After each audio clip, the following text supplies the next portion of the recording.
Hello, everyone. It's indeed inspiring to see you back again. And as you know, this is a new series on big data and its tools. Today, this is the first tutorial on introduction to big data. So without wasting any time, let's begin. Let's start with data. Big data is a term which is made up of two terminologies or two words. One is big and another one is data. So let's start with data. What is data? So when I was in school, I was told that data is raw facts and figures.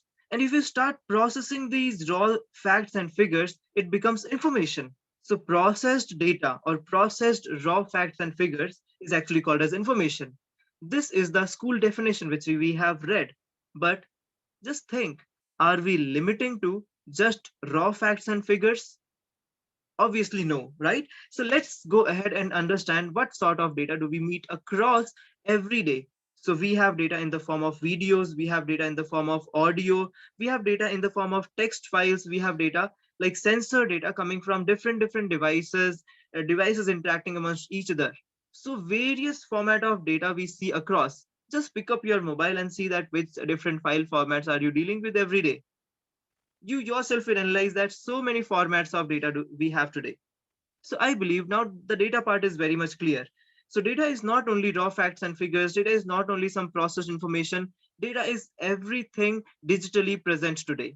Whatever you come across, whatever is present digitally today, that is called as data. Okay. Now let's move ahead. Why this big data? Why this term big has been attached to it?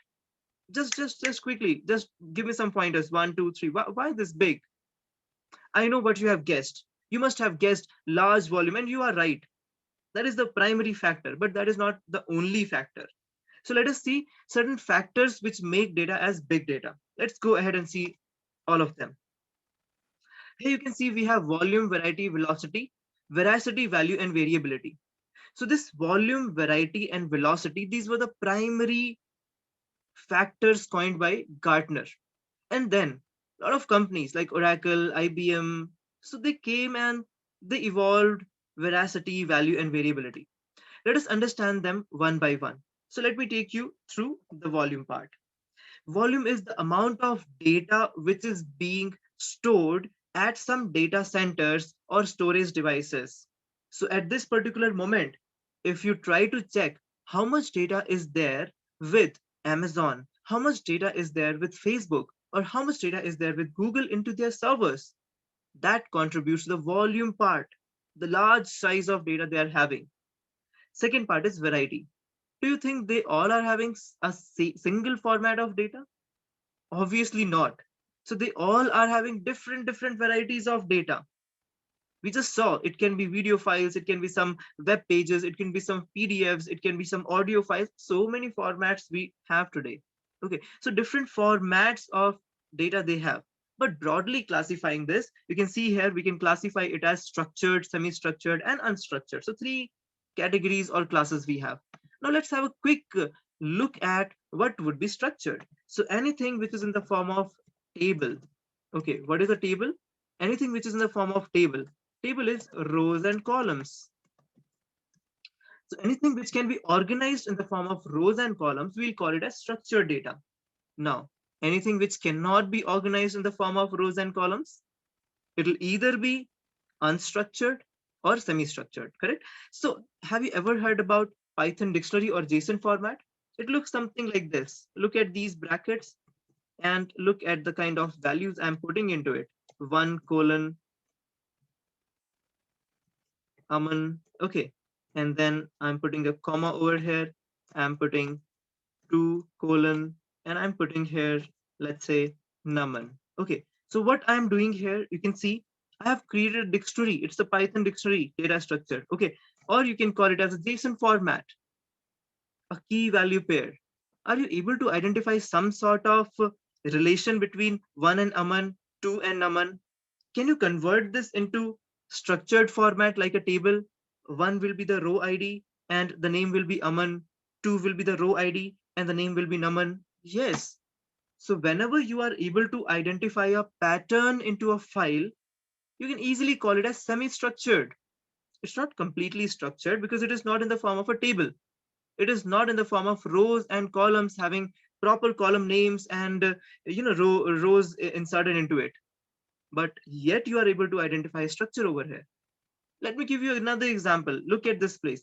I'm writing some IP 192.168.10.1.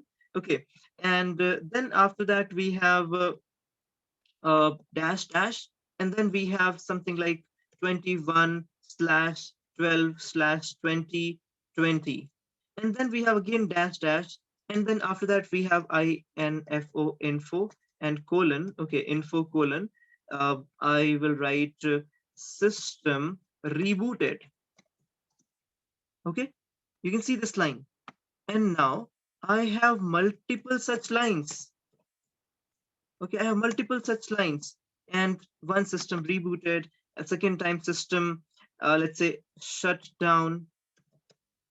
Any operation can happen. I'm not writing multiple operations over here.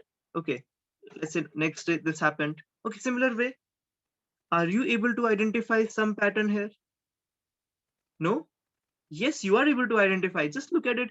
We have IP address, we have date, we have info, and some information, some messages there.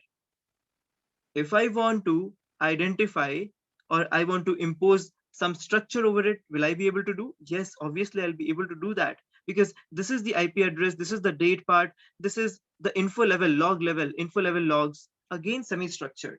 This data is again semi-structured data. So wherever you are able to identify some pattern, that data will be called as semi-structured data. XML, again semi-structured data. Okay, so could you please write it down in the comment box, what all sort of data have you came across wherever you are able to find some structure? I'll be waiting for your responses.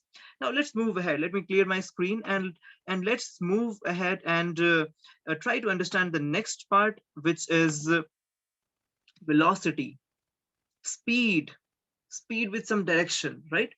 So the speed at which data is being growing, you're watching this video on a social media platform or you are watching this on YouTube. What is happening? Every second, thousands of videos are being uploaded. Okay, like hundreds and hundreds of websites are being live uh, on different platforms. Maybe some Amazon server, maybe some Google servers, maybe some GoDaddy servers. They're becoming live. What is happening? The speed at which data is growing, that is enormous. Just go back 15 years back. Think how digitalized we were. Were we using online platforms to purchase something? No, we were not using. We were reluctant 15 years back. At least, like not all everybody was using all across the globe. But today, if I want even a small piece of item, I just book it online. What is happening? Everything is digitalized. So velocity at which data is being growing. That again contributes to the volume part and variety part. Next one is veracity. This is little confusion created when we process or when we analyze the data, because when we were capturing the data or when the data was being captured at that particular time, there are chances that we can have missing values in the data. Let's say I did a survey and there were two questions where people were reluctant to answer them. They'll just keep it empty or they'll just fill anything into it. Again, I can't trust that data, specifically those two questions. So the degree to which big data can be trusted, that is the factor veracity. Okay, so if the data is more correct, more precise, the analysis will also be precise. If the data has missing values, data has some corrupt values, let's say there is a sensor system, there is a system where sensors are put upon it, and one sensor got corrupted and it is sending some static values. Just because of that sensor, we can get a lot of corrupted data. That is called as veracity. Okay, due to some corrupted data, missing values, some ambiguity will be there in the results. Next part is value part.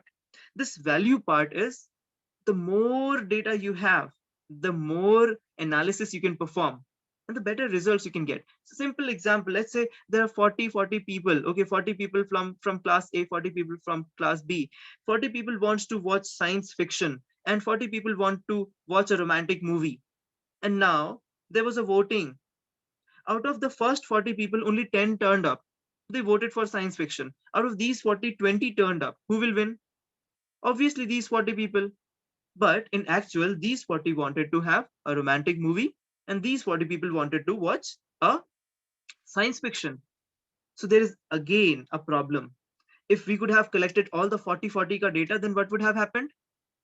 We may have organized two sessions, one for science fictions, one for romantic movies. Okay, but because we got less data and the majority went with the other one. So if we can collect more and more data, it can produce better insights, it can give us better results. The last one is variability. The variability is the ways in which big data can be used and formatted. So once we are analyzing this big data, how can we use this big data? Where all can we apply the usage of this big data? Let's say, simple example, I'll make it very simple. You're working in an organization and there's organizational data and you want to process this organizational data. Once you process it, where all this can be utilized? Can we use it for HR department? If yes, that's wonderful. Can we use it for technical teams? Great. Can we use it for sales? So if you're able to use it for multiple departments as well, that can be considered as variability. Where all can we use this particular data? So these are the 6 factors. If you have any confusions or clarifications required, please write them down in the comment box. I can come up with another video for the same. I believe on a high level, on a brief with some examples, I was able to clear these concepts. Do like, subscribe, and share. Thank you. Thanks a lot. Wait for the next video.